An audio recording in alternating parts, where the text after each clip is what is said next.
अस्सलाम वालेकुम स्टूडेंट्स। आज हम करेंगे क्लास नाइन्थ की एक्सरसाइज नंबर 1.5। 1.5 का क्वेश्चन नंबर 1 शॉर्ट के लिए बहुत इंपॉर्टेंट क्वेश्चन है, तो इसको आपने ध्यान से समझना है। Find the determinant of the following matrices. जितने भी हमें मैट्रिक्स गिवन है ए से लेकर डी तक, हमने इसका डिटर्मिनेंट फाइंड करना है। अगर आपको डिटर्मिनेंट का फार्मूला आता होगा तो आपके लिए क्वेश्चन सॉल्व करने बहुत इजी हो जाएंगे। क्वेश्चन सॉल्व करते हुए मैं आपको इसका फार्मूला भी बताऊंगी, तो आपने इसको हर एक स्टेप से करना है।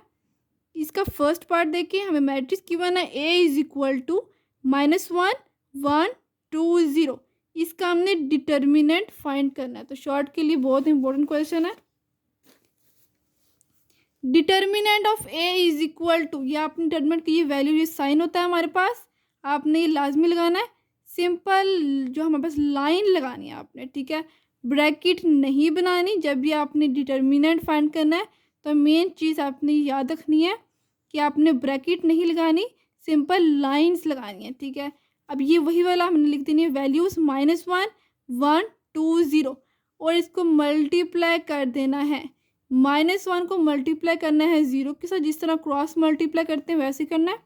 -1 को मल्टीप्लाई करना है 0 के साथ, और दरमियान में ये आपने हमेशा याद रखना है, डिटर्मिनेंट जब भी फाइंड करना हो तो दरमियान में फार्मूले के मुताबिक माइनस आता है, ठीक है। इन दोनों को मल्टीप्लाई करने के बाद दरमियान में माइनस, फिर इन दोनों को आपने मल्टीप्लाई करना है। 1 को मल्टीप्लाई करना है 2 के साथ, ठीक है। चलिए करते हैं इसको नेक्स्ट सिंप्लीफाई। ये हम कर रहे हैं ए का डिटर्मिनेंट, तो हम इसको ऐसे लिखेंगे डिटर्मिनेंट की फॉर्म में, इज इक्वल टू -1 को 0 से मल्टीप्लाई करें तो 0, -1 को 2 से मल्टीप्लाई करें तो 1 2 ज़ा 2। तो ये आंसर आया है, इसका डिटर्मिनेंट आया है -2। फर्स्ट वाले मैट्रिक्स का आंसर आया है -2। सेकेंड पार्ट देखिए इसका, b इज इक्वल टू 1 3 2 -2। तो देखें वही चीज़, डिटर्मिनेंट ऑफ b हमने फाइंड करना है। हमने इसको सिंपल हमने डिटर्मिनेंट की फॉर्म में लिखना है और इसको क्रॉस मल्टीप्लाई कर देना। 1 को मल्टीप्लाई करना -2 के साथ ब्रैकेट के अंदर, 1 मल्टीप्लाई -2, दरमियान में माइनस आपने लाजमी लगाना है, और हमने 3 को मल्टीप्लाई कर देना है 2 के साथ, ठीक है। आपको 1 को मल्टीप्लाई करें -2 के साथ, 1 2 ज़ा 2, तो यहाँ पर देखें माइनस है इसीलिए यहाँ पर -2 आए। -2 3 ज़ा 6, तो माइनस और माइनस प्लस, हमने इन दोनों को ऐड कर देना, लेकिन साइन हमेशा बड़ी वैल्यू का, तो 2 में 6 ऐड करेंगे तो 8। बी का डिटर्मिनेंट आ गया हमारे पास 8। थर्ड पार्ट देखें, सी इज इक्वल टू 3 2 3 2। तो डिटर्मिनेंट ऑफ सी हमने इस तरह लिखना है 3 2, और इसको सिंपल हमने लाइंस लगानी है, ब्रैकेट नहीं लगानी। इसका आपने खास ख्याल रखना, सिर्फ और सिर्फ सिंपल लाइंस लगानी। चले करते हैं इसको हम सॉल्व। देखिए क्रॉस मल्टीप्लाई किया, 3 को मल्टीप्लाई करना है 2 के साथ, दरमियान में साइन माइनस का, और फिर 3 को मल्टीप्लाई करना है इस 2 के साथ। 3 2 ज़ा 6 -3 2 ज़ा 6, 6 में से 6 निकालेंगे तो 0। सी वाले मैट्रिक्स का आंसर आया हमारे पास 0। फोर पार्ट देखें, डी इज इक्वल टू 3 2 1 4। इसका भी हमने डिटर्मिनेंट फाइंड करना सिंपल तरीके से। Determinant of D is equal to 3 को मल्टीप्लाई करेंगे 4, 3 इंटू 4, दरमियान में माइनस, 1 को मल्टीप्लाई करेंगे 2 के साथ, 1 2 ज़ा 2, और 3 4 ज़ा 12। 12 में से 2 निकालेंगे तो 10। डी का डिटर्मिनेंट आ गया हमारे पास 10। क्वेश्चन नंबर 1 बहुत इजी क्वेश्चन था। अब क्वेश्चन नंबर 2 देखिए, find which of the following matrices are singular और नॉन सिंगुलर।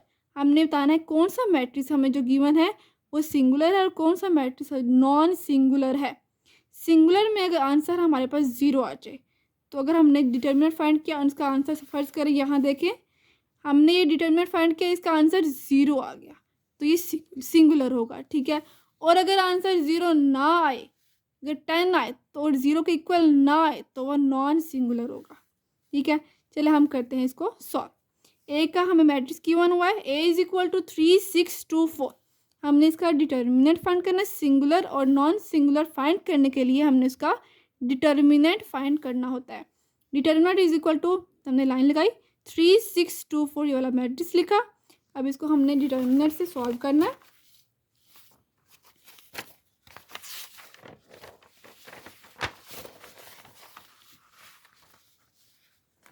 ए का डिटर्मिनेंट हमने लेना है इज इक्वल टू 3 इंटू 4। 3 को 4 से मल्टीप्लाई करेंगे, माइनस, सिंपल वही तरीके से हमने डिटर्मिनेंट लेना है 2 इंटू 6, 3 4 ज़ा 12 माइनस 2 6 ज़ा 12। अब यहाँ पर देखिए आंसर 0 आ गया, डिटर्मिनेंट वहाँ पर 0 आ गया। इसका मतलब ये हुआ कि जो वहाँ पर जो मैट्रिक्स है ये सिंगुलर है। सेकंड पार्ट देखें, b is equal to 4 1 3 2। Determinant हमने डिटर्मिनेंट के जरिए हमने इसको पता चलना है कि हमारे पास जो मैट्रिक्स है वो सिंगुलर है या फिर नॉन सिंगुलर। तो हमने इसका डिटर्मिनेंट फाइंड करना है। 4 1 3 2, 4 को मल्टीप्लाई करेंगे 2 के साथ, 4 इंटू 2 माइनस 3 इंटू 1, 4 2 ज़ा 8 माइनस 3 1 ज़ा 3।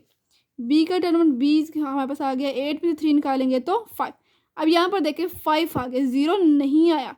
इसका मतलब ये हुआ कि जो 5 है वो 0 के इक्वल नहीं आया। जो मैट्रिक्स हमारे पास हमने फाइंड किया है उसका डिटर्मिनेंट लेने से हमें ये पता चल गया है कि ये डिटर्मिनेंट हमारे पास 0 के इक्वल नहीं आया। इसका मतलब ये हुआ कि मैट्रिक्स जो है वो नॉन सिंगुलर है।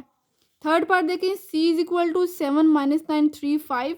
डिटर्मिनेंट फाइंड करना हमने इसका। 7 को मल्टीप्लाई करेंगे 5 के साथ, 7 इंटू 5 माइनस 3 इंटू माइनस 9। ठीक है, 7 5 ज़ा 35 माइनस और माइनस प्लस 3 9 ज़ा 27। 35 में 27 ऐड करेंगे तो 62। और ये भी मैट्रिक्स हमें 0 के इक्वल नहीं आया। डिटर्मिनेंट 0 के इक्वल ना आए तो वो नॉन सिंगुलर होता है।